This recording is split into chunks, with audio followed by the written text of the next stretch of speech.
World of Tanks Artillery.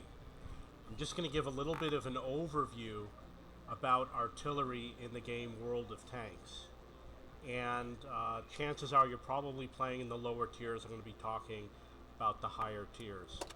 The first thing you do is over here on your garage, it says filter by parameters, and there's a square on the upper right, and that shows all of the artillery in your garage.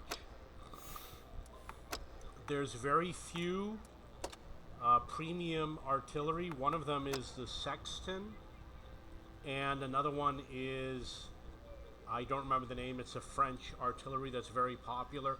The Sexton is a piece of garbage. I think it's one of the worst tanks in the game. Don't worry about it. So we're going to go into the tech tree. I'm going to talk a little bit about artillery. You're going to find artillery in the US, Germany, Russia, UK, and France. The other countries do not have artillery at this time.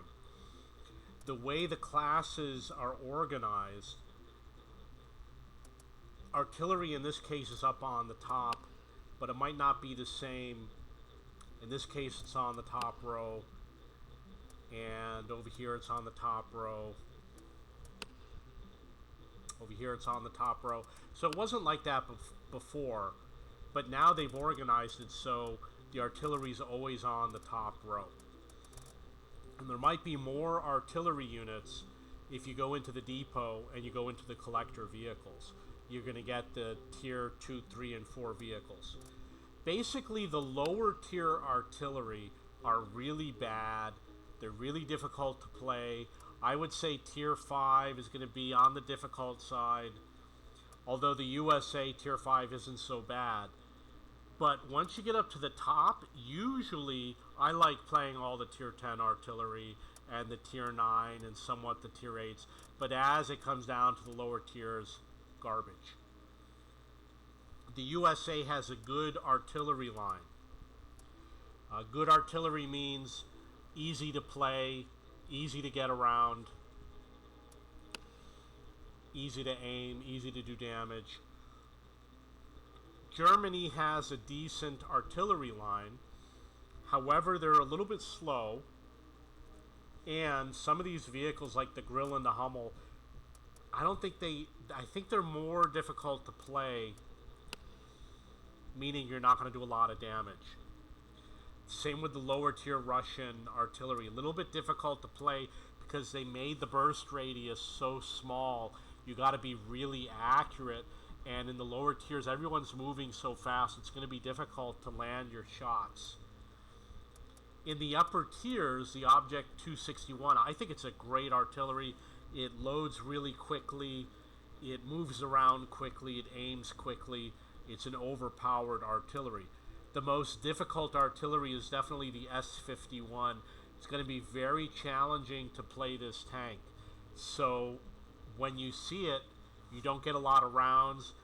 The aiming, the range of the gun, I forgot what you call it, very small, very slow.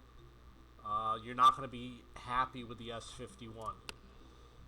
The British artillery, they're usually pretty fast to get around. But something like a Bishop, you're not going to like playing the Bishop. It won't do any damage. It's going to be very difficult. The FV-304 used to be really good. I don't think so much. The Crusader is difficult to play because it's you have to drive it backwards. The way it's mounted, you drive it to go forward on the keyboard, it's actually going reverse. The Conqueror GC is good because it's got a high arc, and in general the British SPGs have a high arc, which means it's easier to get behind mountains and buildings and things like that. France has autoloader SPG up at the top. They're very quick to get around, and I think they're fun to play. I like playing the Lorraine 155s because they're so fast. I can reposition very easily. The Bat Chat, the tier 10, is a little bit slow, and it's got a turret, which a lot of SPGs don't have. But the autoloader, the problem with the autoloader is it takes so long to load that by the time you load once or twice, the game might be over. So you got to really, really judge your shots very quickly. In a fast game, you're going to have trouble with the higher tier SPGs. So one of the issues you're going to have is that if the game is very quick, you're not going to do well because you won't reload fast enough. And your allies, if you try to tell them, you know, you guys need to slow it down a little bit, wait for me to reload, they just won't listen to you. There is an option where you can press a key on the keyboard and it will tell your allies how many seconds before you're reloaded, which is integral. So the big problem at the end of the game, let's say there's 3 minutes left, you can fire 6 more rounds, one every 30 seconds. Your allies might just sit there and park, and there might be 3 or 4 enemy targets, and your allies wait until the last 30 seconds and then they rush in, and then you get to fire one shot, and they don't understand that if they delay spotting, then you can't fire. So as a light tank player, I always keep the enemy spotted throughout the game, so the SPG always has someone to fire at. A good light tank has to constantly keep the enemy spotted for you. And a good team doesn't rush in at the last second. They do little by little so that you can work with them. There might be cases where you have 2 or 3 SPGs on your team and you can't work with your allies because they don't understand the way your reload works. Now, in terms of these other countries, there have been proposals. For example, there's a South Africa SPG line, and I would expect China might have SPGs, but they really don't release them very often because a lot of players hate SPG, which is really sad because, you know, when there's more SPGs in the game, there's less heavy tanks and tank destroyers. SPGs are easy targets. And if you don't know how to play artillery, play a light tank, play a heavy tank. When you play artillery, you'll learn how to hide from artillery because you learn where you can't hit.